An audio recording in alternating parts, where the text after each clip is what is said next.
వచ్చినప్పుడు ఏం చేస్తున్నారు తెలుసా? దేవుని మధ్యలో వదిలేస్తున్నారండి. కానీ యోసేపు ఏం చేస్తున్నారు తెలుసా?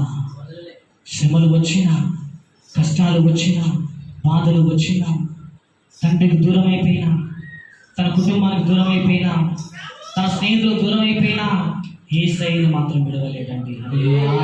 సావైనా వస్తాను కానీ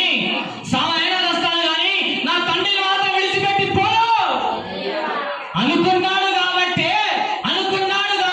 దేవుడు ఎక్కడ అవసరం పెట్టిండు? ఆయనకు గుర్తులు వేయడం ఏంటి? అన్నదమ్ములు సంపదం అనుకున్నారు కానీ ఆలోచన తారుమారైపోయి గుంతలు వేయడం ఏంటి? గమనించండి దేవుడి ప్రణాళిక ఎట్లున్నది. గుంతలు వేసిన వెంటనే వ్యాపారస్తులు రావడం ఏంటి? వ్యాపారస్తులు వచ్చిన వెంటనే బానిసగా మరి అమ్మబడడం ఏంటి? అక్కడ కూడా చూడండి ఒక నింద పడడం ఏంటి? ఆ నిందపడ్డ తర్వాత మహారాజు కల రావడం ఏంటి? ఎందుకో తెలుసా? ఈయనను దేవుడు దీవించేది ఉంది కాబట్టి, ఈయన పట్ల దేవుడు కార్యం చేసేది ఉంది కాబట్టి, ఈ రోజు మనం అందరికీ యోసేపు జీవితం ఆదర్శంగా తీసుకోవాలి కాబట్టి దేవుడు ఆలోచన చేసిండు, కార్యాలు చేసిండు. శ్రమ పెట్టినా సరే ఏమైపోయింది తెలుసా? దేవుడు మేలు చేసిందండి. కాబట్టి దయచేసి చెప్తున్నా, శ్రమలు వస్తున్నాయని చెప్పేసి దేవుని మధ్యలో మాత్రము వదిలేసి పోకండి. ఈ లైన్ ఫుల్ ఉండాలి నేను కోరుకుంటున్నా. హల్లెలూయా. ఈ లైన్ ఫుల్ ఉండాలి సిద్ధులతోని, ఈ లైన్ ఫుల్ ఉండాలి బ్రదర్లతోని. ప్లేస్ సరిపోక అది గట్టి సభలు ఒకసారి. హల్లెలూయా. ఎందుకంటే తెలుసా? విశ్వాసంగా మనం ఉంటే బయట టెంట్ పడతామండి ఖచ్చితంగా. విశ్వాసంగా మనం ఉంటే లైన్ పెరుగుతుందండి ఖచ్చితంగా. కదా విశ్వాసం కోల్పోతే ఏమో తెలుసా? దినదినానికి ఏమైనా రాకొస్తుంది కోసరా.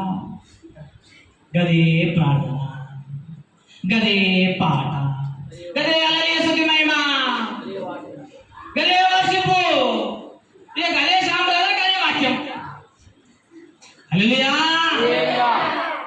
దేవుడు ఏమన్నా తెలుసా? నీ జీవితం గదే జీవితం. నువ్వు ఎట్లా అనుకుంటున్నావు? నువ్వు కూడా అట్లే ఉండి బిడ్డ. ఇక్కడికి ఎవరు చూనికి రావాలి? శాంప్రదాయ చూనికి రావద్దండి. నీ పక్కన ఉన్న చూనికి రావద్దండి. మందిరానికి వెళ్తే నా దేవుడి ముఖం కనిపిస్తుంది. మందిరానికి వెళ్తే నా స్వరం దేవుడు వింటాడు. మందిరానికి వెళ్ళి మోకాలేసి ప్రాణం చేస్తే దేవుడు కార్యం చేస్తాడు. మందిరానికి వెళ్తే నా స్వరం నా దేవుడు విని అద్భుతాలు చేస్తాడని ఆసక్తితో వచ్చిన వాళ్ళ హృదయాన్ని దేవుడు ఏం చేస్తాడు? ఆశీర్వదిస్తాడండి. అంతేగాని ఏముందిలే అనుకొని వదిలేస్తే ఏమి లాభము? శ్రమలు వచ్చినాయి, కష్టాలు వచ్చినాయి, బాధలు వచ్చినాయి అని చెప్పేసి యేసుప్రభు వదిలేసాడు. 5 సంవత్సరాల నుంచి పీల్చిస్తామంటా కూడా సిన్సియర్గా ఉన్నాడు. ఏమైపోయింది తెలుసా? ఈ కష్టాలు వదిలేరు బాబు అని చెప్పేసి ఇక చెంపు వేసుకొని పీల్చిస్తామంటున్నాడు. పీల్చి గుట్ట లాగి నిశక్తిన తర్వాత ఏడుకోని పక్క పాస్టర్ దగ్గరికి వచ్చింది. ఎందుకు? బాప్తిజం ఇచ్చిన ఆయనే కదా. వచ్చినప్పుడు పాస్టర్ బాప్తిజం ఇచ్చింది నువ్వే, నాకు రక్షణ నడిపించింది నువ్వే, నాకు ఇక రేపు నుంచి యేసయ్యను వదిలేస్తున్నా. ఆ ముక్కని చెప్పాలని చెప్పేసి వచ్చిన ఆ ముక్క నీకు చెప్పాలని వచ్చేసిన. ఇక మళ్ళీ వచ్చి సంఘంలో నేను కనిపించను. ఇక ఏమన్నా చేస్తున్నావు అంటే ఆయన ఏమన్నాడు? శభాష్, మంచి పని చేస్తున్నావు, వెరీ గుడ్. నీలాంటి వాళ్ళు ఖచ్చితంగా వదిలేసిందయ్యా, రోషంతో బతకాలయ్యా మీరు. యేసుప్రభు వదిలేస్తున్నావు, వెరీ గుడ్, వదిలేసాయ్యా యేసుప్రభుని, మంచి పని చేస్తున్నావు అని చెప్పేసి ఆయన తరగలేదు చూస్తున్నాడు. ఎట్లయితే వదిలేస్తున్నావు కదా, ఇక రేపు మీ ఇంట్లో ప్రార్థన చేయవు, మళ్ళీ చాలా సంఘంలో కలవు. ఒక్క పని చేసి వదిలేసే. ఇక చివరిగా ఒక్క పని చేసి వదిలేస్తే ఏదో తెలుసా? ఇంటికి వెళ్ళి మోకాలేసి నీ జీవితంలో 5 సంవత్సరాల కాలంలో దేవుడు చేసిన మేలు ఒకలాచుకో. ఏమేమి మేలు చేసిండు, ఏమేమి కార్యం చేసిండు తలుసుకొని వదిలేసేయి అనగానే వీడు ఆయన చేసినాడు తెలుసా? ఇంటికి పోయి మోకాలేసి తాగాడు, మోకాలేసి ప్రాణం చేసుకున్నాడు. ప్రభువా, ఒకరోజు నాకు యాక్సిడెంట్ అయింది. మా అమ్మ, మా నాన్న, మా బంధువులు చచ్చిపోతారు అనుకున్నారు. కానీ నువ్వు ఆ రోజు బతికించినావు తండ్రి, నీకు వందనాలు. ఒకరోజు నాకు ఫుల్ అప్పులు ఉండే ప్రభువా. అప్పులు కట్టలేని స్థితిలో ఉన్నప్పుడు లక్షల అప్పు ఉంటే ప్రార్థన చేస్తాను, అప్పు అంతా తీసినావు ప్రభా, నీకు వందనాలు. అప్పుడు మేలు చేసినావు ప్రభా, నీకు వందనాలు. ఒకరోజు నా పిల్లలు రోగం వచ్చి బాధపడితే కన్నీటితో ప్రార్థిస్తే నా కుటుంబం నా పిల్లలు ముట్టినవుతాంటే నువ్వు కార్యనిష్టం నీకు వందనాలు ప్రభు. నా బిడ్డకి పెళ్లి కాకపోతే మంచి అల్లు తెచ్చి పెళ్లి చేసినావు ప్రభు నీకు వందనాలు. అవును తండ్రి, ఇన్ని మేలు చేసినావు, ఇన్ని మేలు చేసిన దేవా, నిన్నెట్లా మర్చిపోతుంది తండ్రి నేను. హల్లెలూయా. ఇన్ని కార్యాలు చేస్తే నా జీవితంలో ఎవరు చేయలేదు. నాన్న వాళ్ళు రాలేదు, నా భార్య తరపు వాళ్ళు రాలేదు, నా తరపు వాళ్ళు రాలేదు, ఎవరు కూడా రాలేదు. నువ్వు ఒక్కడే నన్ను ఆదుకొని కాపాడినవు దేవా. నిన్నెట్లా వదిలిపెడతా యేసయ్యా కాబట్టుకుంటా. నిన్నేలా మరుతూ యేసయ్యా, నిన్నేలా విడుతూ యేసయ్యా, నిన్నేలా మరుతూ యేసయ్యా, నిన్నేలా విడుతూ యేసయ్యా.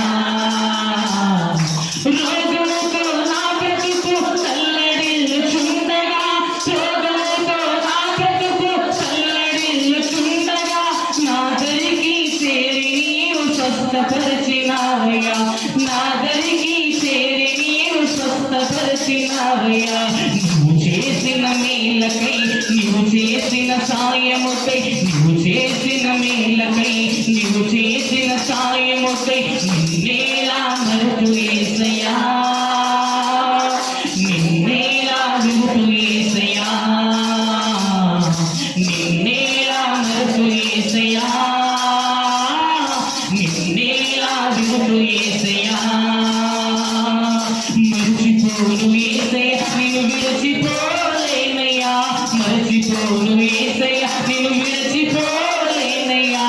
నువ్వు చేసిన మేలకై, నువ్వు చేసిన సాయముకై, నువ్వు చేసిన మేలకై, నువ్వు చేసిన సాయముకై నిన్నేలా మరుతూ యేసయ్యా,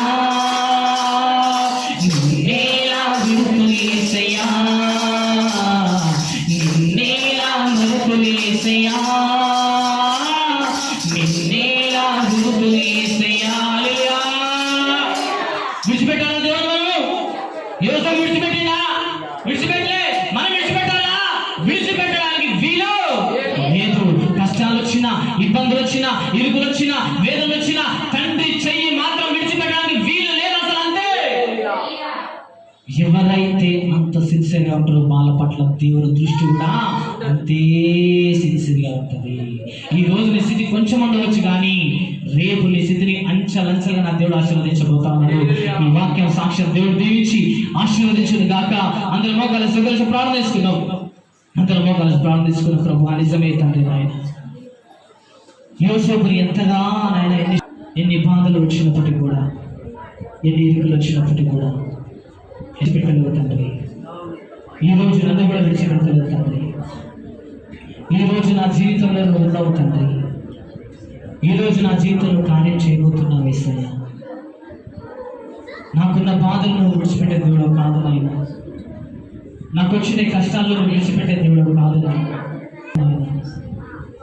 నన్ను కూడా నువ్వు దీవించే దేవుడు, నాకున్న వేదన తొలగించే దేవుడు తండ్రి. ప్రభువా, ఇవే కారణం చేసి వాడుకుంటారని